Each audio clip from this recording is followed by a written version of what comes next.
रामायण का नाम सुनते ही मन में एक ही चित्र उभरता है, 10 सिर वाला रावण।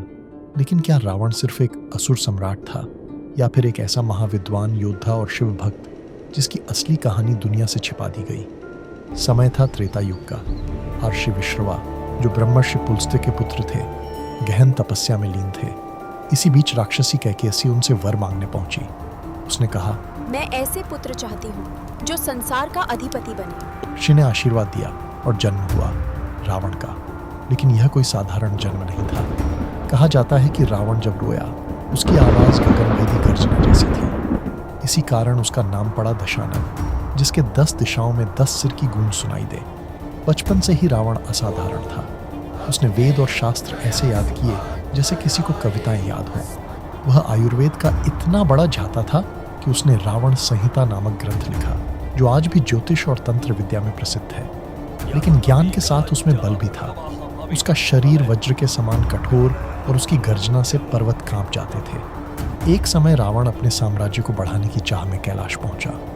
वहां उसने सोचा, अगर शिव का निवास ही मेरा अधीन हो जाए, तो कौन मुझे रोक पाएगा? वह अपने 20 भुजाओं से कैलाश पर्वत उठाने लगा।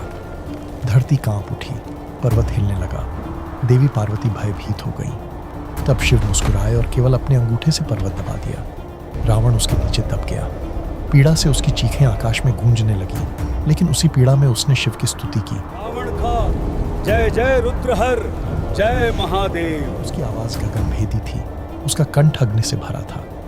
उस स्तुति को हम आज शिव तांडव स्तोत्र के नाम से जानते हैं। शिव उसकी भक्ति से प्रसन्न हुए और बोले, तेरी गर्जना ने मेरे हृदय को भी हिला दिया है। आज से तुझे नाम दूंगा रावण। रावण ने अपने भाई कुबेर से लंका छीन ली। आज से लंका का स्वामी मैं हूँ। कुबेर की लंका तो पहले ही स्वर्ण नगरी थी, पर रावण ने इसे और भव्य बना दिया। यहाँ न कोई भूखा था, न कोई गरीब।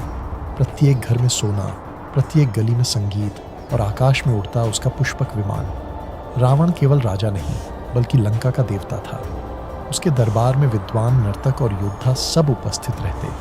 देवताओं ने जब उसका पराक्रम देखा तो उनके सिंहासन हिल उठे। इंद्र को उसने पराजित किया। कुबेर से उसने पुष्पक विमान छीन लिया।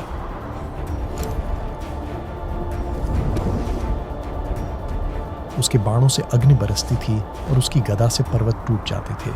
लेकिन हर विजय के साथ उसके हृदय में अहंकार भी बढ़ता जा रहा था। बहुत लोग सोचते हैं कि रावण के सचमुच 10 सिर थे, परंतु यह प्रतीकात्मक था। उसके भीतर 10 रूप थे: काम, क्रोध, लोभ, मोह, मद, मत्सर, विद्या, बल, वीरता और अहंकार। इनमें विद्या और वीरता ने उसे महान बनाया, लेकिन अहंकार ने उसे विनाश की ओर धकेला। वह चाहे कितना भी शक्तिशाली क्यों न हो, नियति ने उसका पतन पहले ही लिख दिया था। विद्वती का शाप। रावण, स्त्रियों का अपमान करने वाले, सुन ले, बोल, तेरा अंत एक स्त्री के कारण ही होगा। नंदी का शाप। वानर तेरे विनाश का कारण बनेंगे। इन शापों की गूंज उसके जीवन भर पीछा करती रही। और फिर वह क्षण आया जिसने इतिहास बदल दिया। स्वर्ण मृग के बहाने राम और लक्ष्मण दूर गए।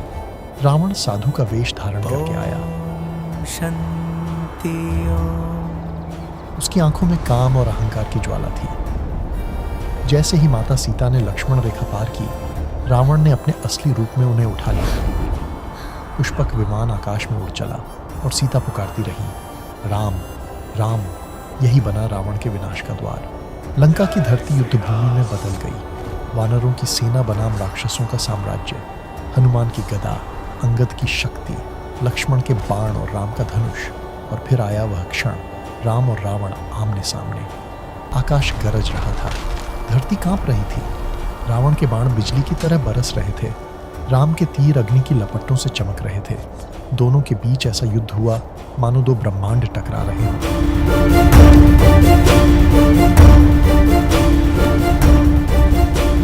अंततः राम का ब्रह्मास्त्र रावण के हृदय में समा गया। 10 सिर झुक गए और लंका का सम्राट धराशायी हो गया। मरते समय रावण ने लक्ष्मण को बुलाया और कहा, लक्ष्मण, याद रखना, जीवन में सब कुछ करने का सही समय होता है। मैंने ज्ञान पाया, परंतु समय पर उसे अपनाया नहीं। यही मेरी हार का कारण है।